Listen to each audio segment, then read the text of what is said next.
வணக்கம் ரோகர் நம்ம சொந்தங்களா எப்படி இருக்கிறீங்க? நல்ல ராத்திரி பொழுது உங்களுக்கு நல்லபடியாக இருக்குமென்று நான் நம்புகிறேன். தேவன் என்னோட கூட இருக்க. காலையில் 5 மணி கிளம்பினது. இப்போ நேரம் 10:25. இன்றைக்கு எல்லோரும் போயிட்டாங்க. நானும் மூணாவும் என்ன ஒரு சேவிஸ்காரன் நினைக்கிறேன். முடிச்சுட்டு போக அப்படின்னு 11:30 ஆகும். நாளைக்கு விடிய 8:30க்கு வரணும். அதே போல் நாளைக்கு பின்னேரம் சரியாக ஆராதனைக்கு போகணும். தேவன் கூட இருக்கிறார்.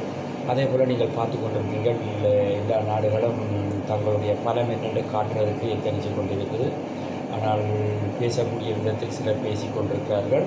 நம்முடைய ஃப்ரான்ஸும் தங்களுடைய பலம் என்னன்றதை பலமாக பேசி நாலாம் பக்கமும் தங்களுடைய இராணுவங்களை நடத்தி கொண்டிருக்கிறோம். அதே போல் உலகமெங்கிலும் பலதரப்பட்ட பிரச்சனைகள் ஓடிக்கொண்டிருக்குது. இதுக்கிடையிலே இலங்கையில் எரிபொருள் தொடர்ந்து விலை கூடினாலும் இருக்குமா இல்லையான்ற ஒரு சிச்சுவேஷன் இருக்குது. சாப்பாட்டு சாமான்கள் எல்லாம் விலை கூடிக்கொண்டிருக்குது. மரணங்கள் நடந்து கொண்டிருக்குது.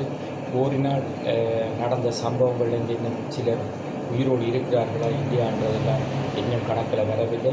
இராணுவ வீரர்கள் இறந்திருக்கிறார்கள். அவர்களை பற்றி பேசிக்கொண்டிருக்கிறார்கள். அதே போல் நீங்களும் உங்களோட வேலிடங்கள் உங்களோட வீடு வாசல்கள் எல்லாம் கவனமாக பாதுகாத்துக் கொள்ளுங்கள். முடிந்தால் உங்களுக்கு தேவையான உணவுப் பொருட்களை சேகரித்து வைப்பது நல்லது என்று நான் நினைக்கிறேன். இன்றைக்கு வேலிடத்தில் நிறைய விடயங்களை பேசிவிட்டு சாப்பிட்டு சென்றிருக்கிறார்கள். அதை முதலாளி எங்களோட கதைத்திருந்தால் நீங்களும் வளர்ந்த நாடாக இருந்தாலும் சில தேவைகள் ஏற்படலாம். கொரோனா காலம் மாதிரி சிச்சுவேஷன் மாறலாம் என்று கதைக்கிறார்கள். இது ஊர்ஜிதமாக சொல்ல முடியாது.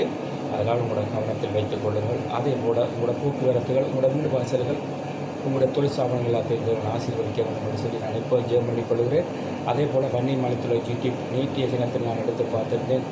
1000க்கும் மேற்பட்ட பார்வையாளர்கள் கடந்திருக்குது. அது தேவனுக்கு நன்றி. அதே போல் நாளைய தினத்தில் லூபூசையில் லூபூசை ஏர்போர்ட்டு பக்கத்தில் அந்த வன்னி மயிலாட்டம் என்ற நிகழ்வு நாளை கடைசி நாளாக இருக்குது. நீங்கள் 93 டிபார்ட்மெண்ட்டில் இருந்தால் அங்கே செல்லுங்கள். என்னுடைய நண்பர்கள் தான் நாங்கள் வீடியோ போட்டு எடுத்துக்கொண்டிருக்கிறார்கள்.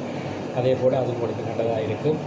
அதே போல் நாளைய நாள் உங்களை சந்திப்போம். உங்களிடமிருந்து விடைபெற்றுக் கொள்கிறேன். உங்கள் அன்பு. நன்றி, வணக்கம் நண்பர்கள். சொந்தங்களோடு அனைவருக்கும்